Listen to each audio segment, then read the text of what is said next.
Niekada nesiskųsk. Kad ir kaip būtų sunku, nesiskųsk. Jei gali kažką pakeisti, keisk. Jei negali pakeisti, suvok, kad esi šioje situacijoje dėl kažkokio aukštesnio tikslo, kurio dar šiandien nesupranti, nes nepajėgi matyti viso pilno paveikslo. Nesiskųsk nei mintyse, nei balsu. Visais laikais žmonės išgyveno įvairiausių sunkumų. Buvo karai ir ligos ir badas.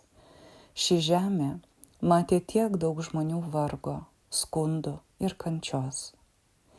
Kai skundėsi, dar labiau sustiprini šią realybę, dar labiau sustiprini savo bėdas.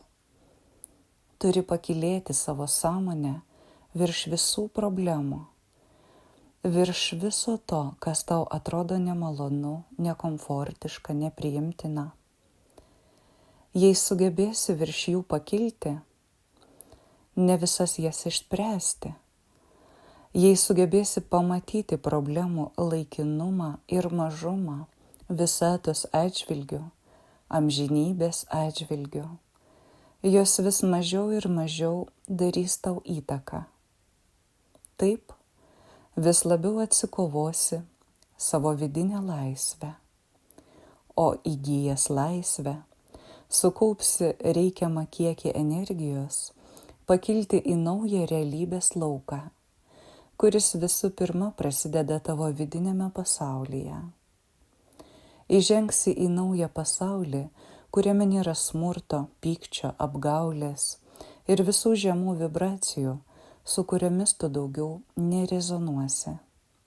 Ir galbūt naujasis ir senasis pasauliai persipins ir bus vienoje erdvėje, bet tu eisi savo keliu ir senasis pasaulis neturės tau jokios galios. Senajam pasauliui tu tapsi tarsi nematomas. Perduota dvasinių mokytojų 2023 m. gegužės 29 d. Užrašė Arijana Dimstė.